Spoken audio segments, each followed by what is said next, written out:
So yeah, leads me on quite well to the next one. When you do listen for tracks for the label, is there anything particular that you listen out for when you're thinking of signing something? Party. I don't. I listen to. I've got my ears open and just listen to see if it's something that grabs me. Yeah. I mean, obviously, as the label shows already, we've had things in there that have had ragga samples in. We've had things that are a bit more. I don't know. The Henchman thing was a bit more on the techie Euro side of. I just.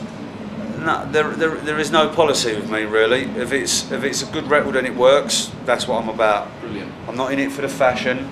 Like, certain producers got to make it, or it's got to come from a certain label. I just don't think that makes the scene grow, to be honest. And I think it's being very narrow-minded. Yeah. And it's just, I like a bit more of a challenge than, some people like Safety Town. And I know a load of people that wouldn't play that Black and Gold thing that I played in there tonight because it's in the charts. Yeah. What a load of rubbish, you know what I mean? It's just. It's a good record, it works, and that's what I'm about. I mean, people's going mad to it. Some places, some people might not like it, but you can't make everyone happy, And a DJ, I suppose, will never ever make everyone happy because everyone's got different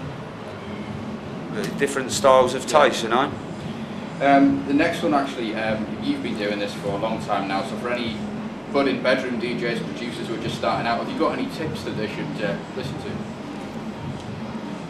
I get asked it a lot, and compared to when I started DJing, now it makes me sound like a right old bastard. No, but when I started DJing back in like '87, DJs were hard to come by. Right. You didn't have the kind of what you've got going on now. I mean, that's like 21 years ago. Jesus Christ, I'm so old. No, I started young. No, but you didn't, and the kind of, I suppose, the fight for. There's a lot more people now. It ain't going to happen overnight. Yeah. It didn't happen overnight to any of us. Cole Cox, it most probably did. No, he did. He done this thing one day on 3 decks at a Sunrise gig, and the next day it was like everything changed. But even though Cole had been at it for ages, it ain't going to happen overnight. You've got to be determined. If people think that it's just going to happen by, you have to send demos to people like this dude over here, and you have to go and get the flyers and make, because what you do, I used to send demos to promoters, even if they don't answer you back.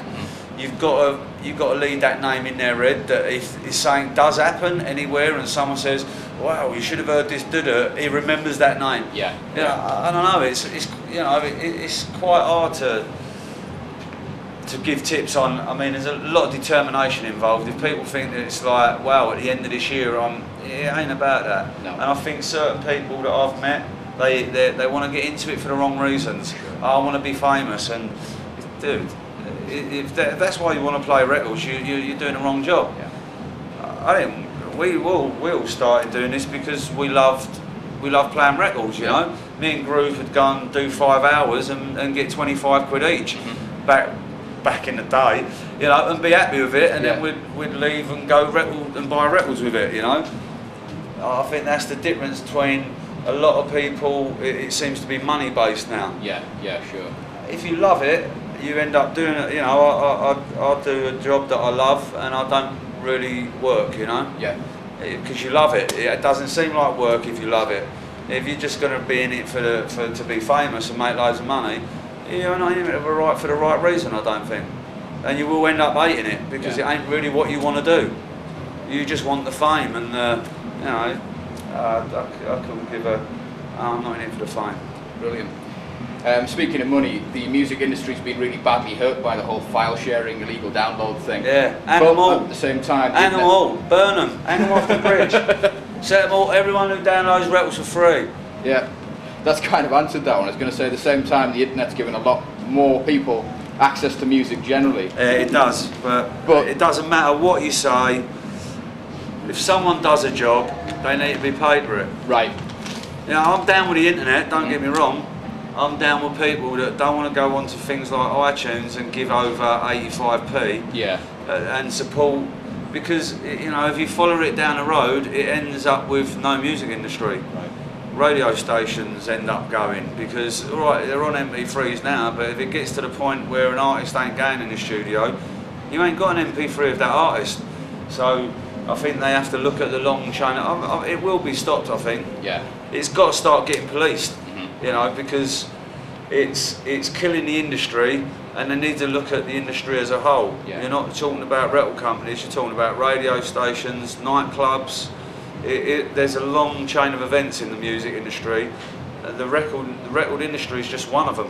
Yeah. If the radio ain't got records to play, they ain't got no radio station. Yeah. You know, it is. You know, I think people have to look at it a bit deeper than just not giving Sony or EMI, like, you know, some money, because that ends up going to the artists that they represent, and then it ends up. I'm not down with it. Sure. Okay, last one. It's the one I ask everybody. It's the dreaded scene question. How do you think drum and bass is doing generally at the moment? Honestly? Yeah. Not good. Okay. I'm an honest person. Yeah, appreciate it. Could you a lot of people qualify mostly tell you. I just think it lost a bit of direction. I just personally think it needs a bit more heart and soul back in it again. I just think it got a bit cold and a bit, I don't know, just something's missing for me still. It's still, I still love doing it, and I still love the parties, but I just think musically, I just think there could be a bit more heart and soul, to be honest. Yeah. That's my personal opinion. I mean, I just always thought drum and bass has always just been about like no boundaries, and it just seems like you kind of got a lot of people trying to be like G-Dub, or you got people trying to rip off Pendulum, or I just don't think the scene needs it, to be honest. It just needs a bit more originality. Yeah. You know, you've got G-Dub, you've got Hazard, you've got Pendulum. You don't want to be a carbon copy of any of them people. Sure. To me, and I just think sometimes when you get people doing that because there's a next new best thing, it just waters the scene down. Yeah. You know, I just think it needs more people like Shire and a few more original people. You know. Definitely. Lastly, yeah. Then, what's next for you? Oof, don't know. I'd like to get into, personally, I'd like to get into sitting on the side of a film set and writing a film score. Right. That was cool. That was actually an effect. That's the first time it's ever happened. It is, isn't it? Yeah, I'd like to. I'd like. I mean, you know, that's always been a kind of something I'd want to do. And I've watched quite a few films where, you know, the music don't fit the scenes. Sure. So that's a goal of mine. Brilliant. Got a lot of ambition. Want to own a club one day.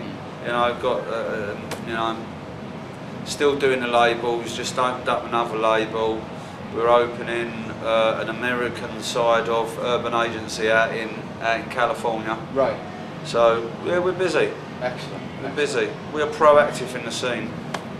Okay, Mickey Finn, thank you very much for talking to us. No problem, dude. You're welcome.